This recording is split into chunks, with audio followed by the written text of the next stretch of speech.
ప్రియమైన దేవుని బిడ్డలారా, ప్రభువుతో ప్రతిదినం దేవుని మాటల ద్వారా ప్రతి ఒక్కరికి శుభాలు.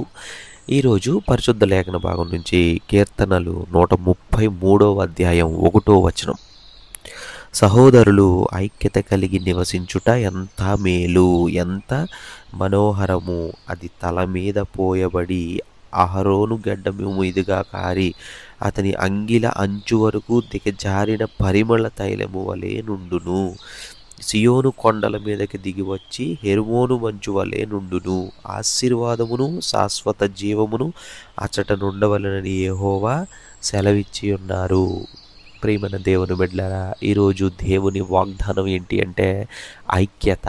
అంటే ఒక కుటుంబం ఒక ఐక్యతతో ఉంటే అక్కడ దేవుడు వాగ్దానం ఇస్తున్నాడు, నేను నీకు ఆశీర్వాదం ఇస్తాను, అలాగే శాశ్వత జీవమునిస్తాను, అలాగే నేను నీకు అహరోను గడ్డము మీదుగా కారి అతని అంగిల అంచు వరకు కూడా దిగజారిన పరిమళ తైలము వలె ఉంటుందంట ఆశీర్వాదం.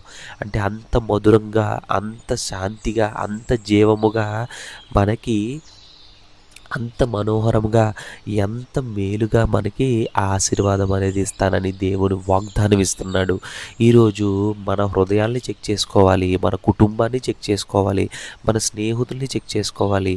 ప్రతి ఒక్కరిని కూడా చెక్ చేసుకుని మనం ఎలా ఉండాలి అంటే ఐక్యతతో ఉండాలి. ఐక్యత అనేది ఒక సంఘానికో లేకపోతే దేవుని ప్రజలకో ఆయన చెప్పట్లేదు. ప్రతి ఒక్కరికి కూడా, క్రీస్తు మనస్సు కలిగి ఉన్న ప్రతి ఒక్క బిడ్డ కూడా ఐక్యతతో ఉండాలి. ఆ ఐక్యత అనేది మనకి ఎలా నివసించాలి అంటే సియోను కొండల మీదకి దిగి వచ్చి హెర్మోను మంచు వలెనే ఉండాలంట. అంటే ఆ మంచు ఒక పర్వతం మీద ఒక మంచు కురుస్తున్నప్పుడు అది కిందకు వచ్చినప్పుడు ఏమవుతుందంటే నీరు కింద ప్రవహిస్తుంది. ఆ నీరు ఎంతమందికి అవసరమైన ఉన్న వాళ్ళకి దాహం తీరుస్తుంది, ఎంతమందికి అవసరం ఉన్న వాళ్ళకి అది ఉపయోగపడుతుంది. అటువంటి రీతిగా అంటే నువ్వు గడ్డగట్టుకుపోతే, నీ మనసు నువ్వు కరిగిపోతే, ఐక్యతలో కరిగిపోతే నువ్వు కూడా ప్రతి ఒక్కరికి కూడా ఉపయోగపడతావు. అంటే కుటుంబానికి ఉపయోగపడతావు, అలాగే దేవుని ప్రజల మధ్య కూడా నువ్వు ఉపయోగపడతావు. అటువంటి ఐక్యతని దేవుడు ఈరోజు కోరుకుంటున్నాడు. అటువంటి మనోహరాన్ని కోరుకుంటున్నాడు నీ హృదయంతో.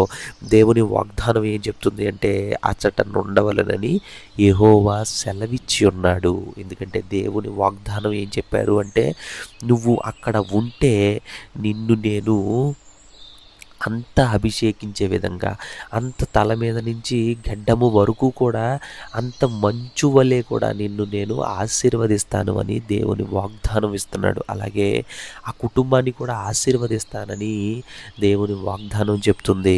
ప్రియమైన దేవుని బిడ్డలారా, మన హృదయంలో ఐక్యత ఉండాలి, అలాగే దేవుని ప్రేమను కలిగి ఉండాలి. క్రీస్తు అనేదే ఒక తైలమని మనం గ్రహించాలి. ఆ తైలంలో మనం గనక ఇతరులతో భాగస్వామ్యం గనక మనం చేసుకుంటే అది కేవలం శుభంగా కాకుండా నిత్య జీవానికి కూడా దారి తీసే మార్గం అవుతుంది.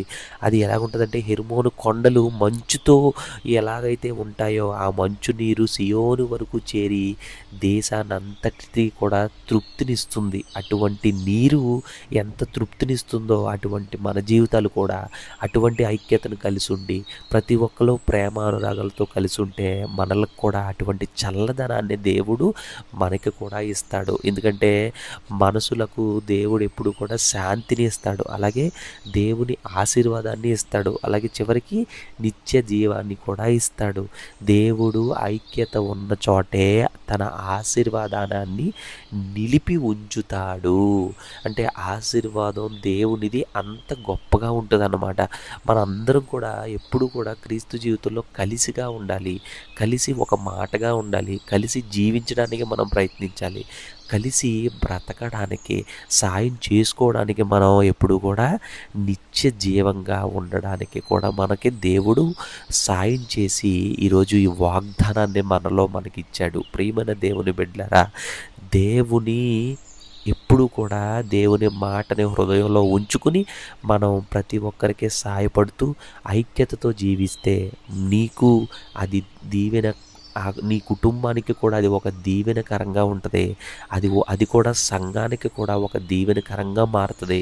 సంఘంతో పాటు మనందరం కూడా సదాకాలం దేవుని ప్రేమలో జీవించడానికి శక్తిని, అలాగే ప్రేమని, అలాగే శాంతిని మనకి దయచేయునుగాక.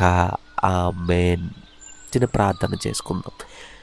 స్తోత్రం ప్రభువా, పరిశుద్ధుడా, మహోన్నతుడా, సర్వశక్తిమంతుడా, నీ ఘనమైన నామానికి వందనాలు, స్తోత్రాలు తండ్రి. ఇదిగో తండ్రి, మీరు చెప్పబడిన మాటలు బట్టి ప్రభువా, మేమందరం కూడా ప్రభువా కలిసిమెలిసి ఉండడానికి మాకు సహాయం చేయండి. అటు రీతిగా ప్రభువా సియోను మంచు పర్వతం వలె ప్రభువా గడ్డగట్టుకుపోకుండా ప్రభువా మా హృదయాల్ని నీరుగా మార్చి అక్కడ శాంతిని, ప్రేమను, అలాగే ప్రభువా మీ మాటను కూడా మా హృదయంలో నింపుకుని ఆ రీతిగా మా కుటుంబాలన్నీ కూడా ప్రభువా జీవించడానికి సహాయం చేయమని, అలాగే ప్రభువా ఇంకను కూడా ఎవరైతే బిడ్డలు వాక్యం ద్వారా ప్రభువా మారు మనసు పొందడానికి సిద్ధపాటుగా ఉన్నారో ప్రభువా అటువంటి బిడ్డలందరినీ కూడా మీరు దీవించండి, ఆశీర్వదించండి, ప్రార్థనా శక్తిని దయచేయండి. అలాగే ఈరోజు ఏదైతే వాగ్దానం ద్వారా మీరు మాట్లాడారో ప్రభువా ఆ రీతిగా ప్రతి ఒక్క కుటుంబాన్ని మీరు దీవించి ఆశీర్వదించి ఇంకనూ కూడా మారు మనసు పొంది ప్రభువా మేము కూడా ఐక్యతతో జీవించడానికి మాకు సహాయం చేసి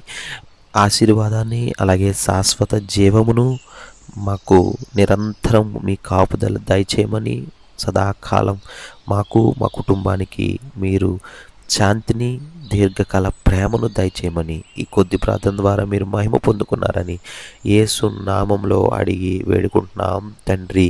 ఆమేన్.